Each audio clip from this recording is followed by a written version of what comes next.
3 mois jour pour jour après le début de la guerre au Moyen-Orient, alors que pour la première fois depuis la trêve, les Iraniens ont visé une base américaine au Koweït.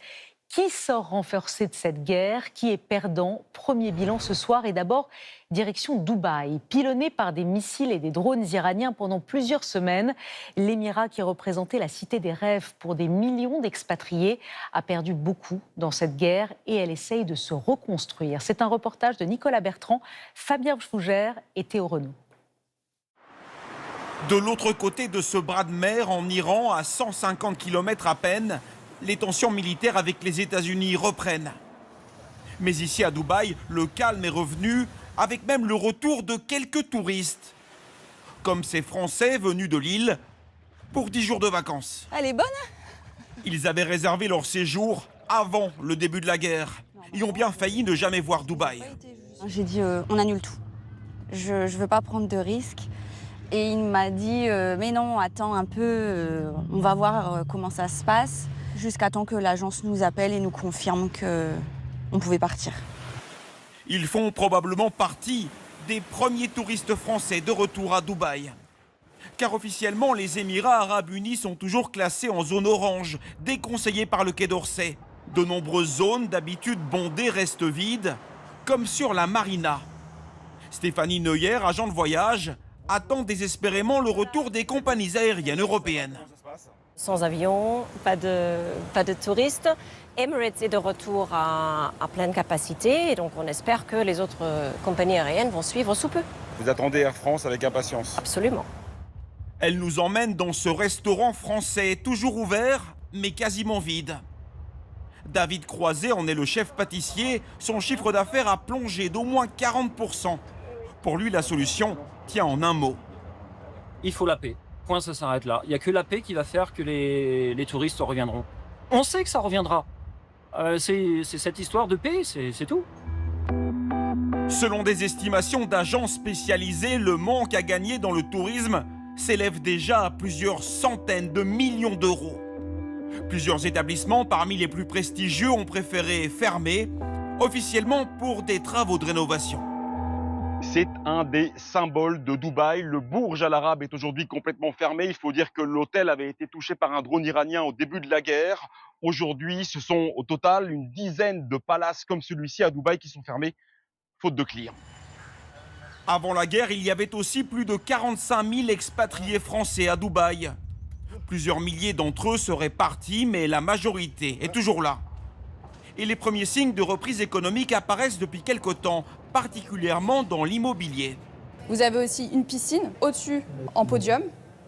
Cette famille de Toulousains vit à Dubaï et malgré les événements récents, ils ont décidé d'y acheter un appartement. Ils sont persuadés que l'Émirat va se relever très vite.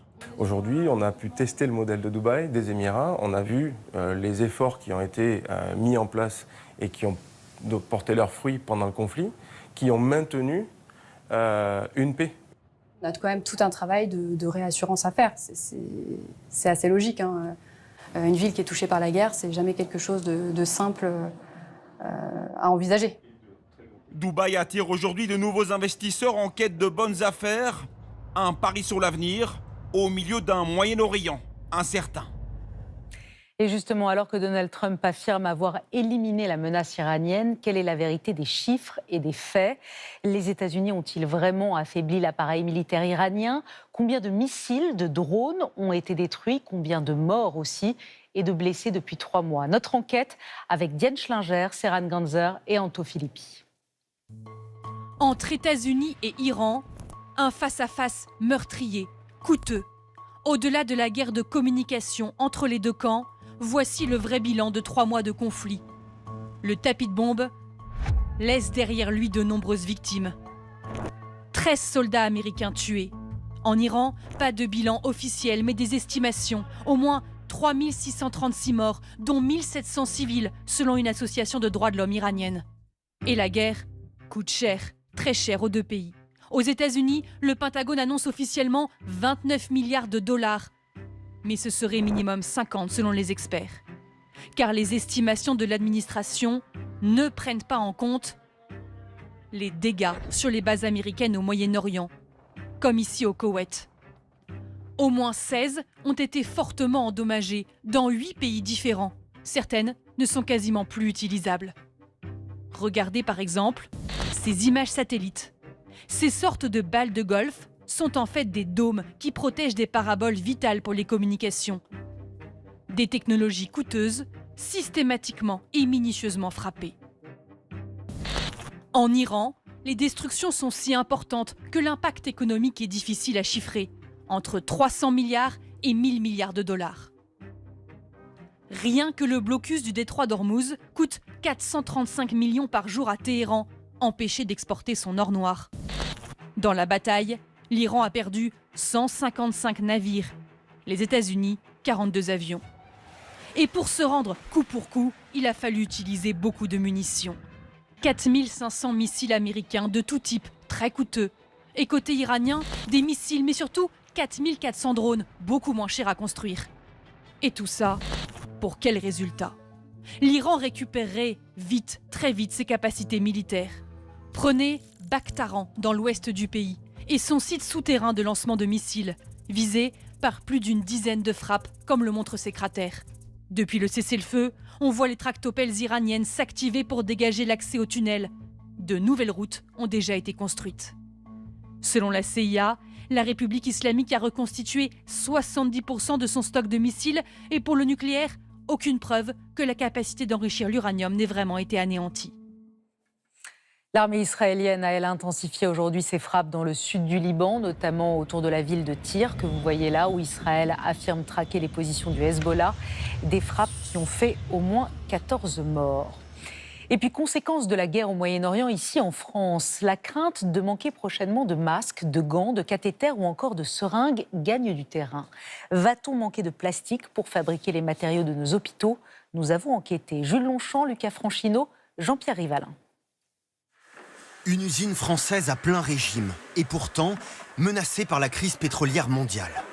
À Bourg-en-Bresse, dans ses ateliers, près de 1000 objets médicaux à usage unique sont fabriqués chaque jour. Tout ce qui est fait ici, ce sont des dispositifs médicaux utilisés pour tout ce qui touche la thérapie des soins respiratoires. Tous sont fabriqués en plastique, comme ces tubes, indispensables pour les patients en réanimation. Mais avec la guerre en Iran, leur coût de production a augmenté de 25%.